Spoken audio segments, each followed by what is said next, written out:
नमस्कार, स्वागत है आपका डॉक्टर साहिब में और मैं हूं आपके साथ सौम्या राठी। डॉक्टर साहब के आज के एपिसोड में हमारे साथ मौजूद हैं डॉक्टर निगम प्रकाश नारायण, जो कि बिहार के सबसे जाने माने शिशु रोग विशेषज्ञों में से एक हैं। सबसे पहले डॉक्टर साहब नमस्कार, बहुत बहुत स्वागत है आपका। नमस्कार। डॉक्टर साहब, नवजात बच्चों में जब सर्दी खांसी की समस्या होती है तो माँ बाप काफ़ी परेशान हो जाते हैं, क्योंकि सर्दी एक ऐसी चीज़ है जो हमारी उम्र के लोगों को भी बहुत तंग करती है। ऐसे में बच्चों में ये समस्या बार बार होना और सर्दी और खांसी हो तो लंबे वक्त तक इसका रहना, इसके क्या कारण हैं? देखिए, ये बहुत आम समस्या है जैसा आपने कहा, और ख़ास करके आजकल के माहौल में, ये आजकल का माहौल कहने का मतलब ये हुआ कि एक प्रदूषित वातावरण है। प्रदूषित वातावरण के अलावा क्राउडेड एटमॉस्फेयर, कहने का मतलब जब बच्चा स्कूल जाता हो और स्कूल में संक्रमित बच्चे आम तौर से आ जाते हों और उनसे एक दूसरे का संक्रमण होना बड़ा स्वाभाविक है, तो ये देखा जाता है कि स्कूल जाने वाले बच्चे सबसे ज़्यादा संक्रमण के शिकार होते हैं। एक तो नंबर 1 ये हुआ। दूसरा, बच्चों में एक इनहेरेंट जो है वो अगर इम्यूनिटी की कमी हो तो उसके कारण भी जो है ये समस्या खड़ी होती है। और तीसरा कारण होता है कि एलर्जी। जब ऐसा देखा जाता है कि बच्चों में कुछ दम फूलने की समस्या जो है वो हो, या सांस फूलने के अलावे नाक बहने की समस्या बार बार होती रहो, तो उसको भी सर्दी खांसी हो जाती है। तो किसी प्रकार की एलर्जी, या तो ये अपर एयरवे एलर्जी हो या लोअर एयरवे एलर्जी हो, सांस के ऊपरी भाग में या सांस के लेने के निचले भाग में कहीं भी अगर एलर्जी होती रहे तो ये कफ एंड कोल्ड बार बार होता रहता है। तो इन 3 कारणों से बच्चों को बराबर सर्दी खांसी की समस्या होती है। और ये ऐसी अवस्था में ख़ास करके जो थ्रोट इरिटेंट्स है वो अपना एक कहर ढाते हैं। इसलिए हम लोगों ने पहला ये हिदायत दे रखा है ऐसे बच्चों के लिए कि अवॉइड थ्रोट इरिटेंट्स। कहने का मतलब ये हुआ कि जैसे ठंडा पानी, टॉफ़ी, चॉकलेट, किसी केमिकल दिया हुआ कोई भी ड्रिंक, जितना भी बाजारू ड्रिंक है, तो ये अगर बच्चे पीते रहें और ख़ास करके अगर मीठा पी करके और या मिठाई खा करके सोते हों तो उससे भी एक इन्वायरमेंट बनता है बच्चे में कि सर्दी खांसी उसके कारण ज़्यादा से ज़्यादा होती है।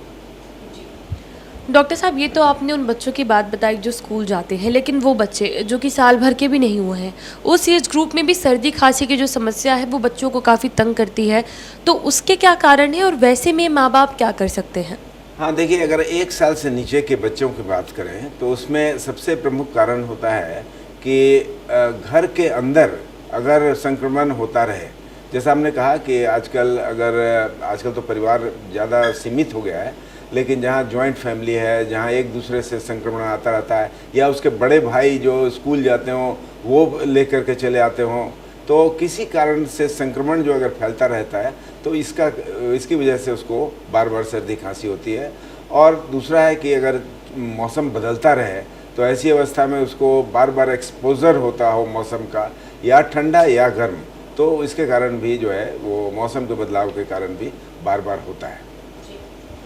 तो सर, जो नवजात बच्चे हैं, साल भर की उम्र से कम के बच्चे हैं, उनमें सर्दी खांसी के लिए क्या करना चाहिए माँ बाप को कि बच्चे को आराम मिले?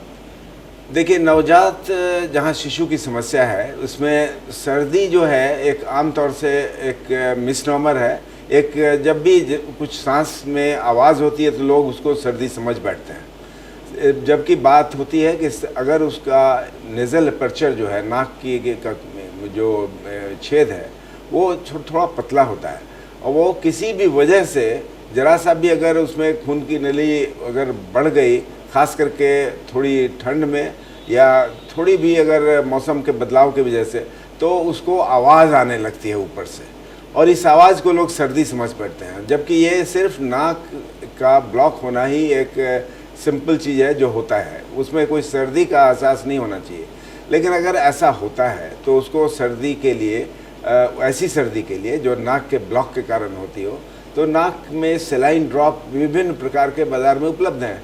आप उसको 2-2 बूंद डाल करके नाक को बड़ी बाती पहुँच दीजिए। आप दिन में कितनी भी बार सेलाइन ड्रॉप डालिए, कोई हर्ज नहीं होता है, और इससे नाक का जो ब्लॉक है वो ख़त्म हो जाता है और सर्दी एक तरह से ख़त्म हो जाती है। उम्मीद करती हूँ कि डॉक्टर साहब ने जो सारी बातें बताई हैं आपने उन्हें ठीक तरीके से सुना और समझा होगा। इसी के साथ जल्द मुलाकात होगी अगले एपिसोड में। तब तक के लिए अगर वीडियो को फेसबुक पर देख रहे हैं तो पेज को लाइक करें, यूट्यूब पर देख रहे हैं तो चैनल को सब्सक्राइब करें। कमेंट सेक्शन या मेल बॉक्स के माध्यम से आप हमें बता सकते हैं कि डॉक्टर साहब से आपके और क्या सवाल हैं। धन्यवाद।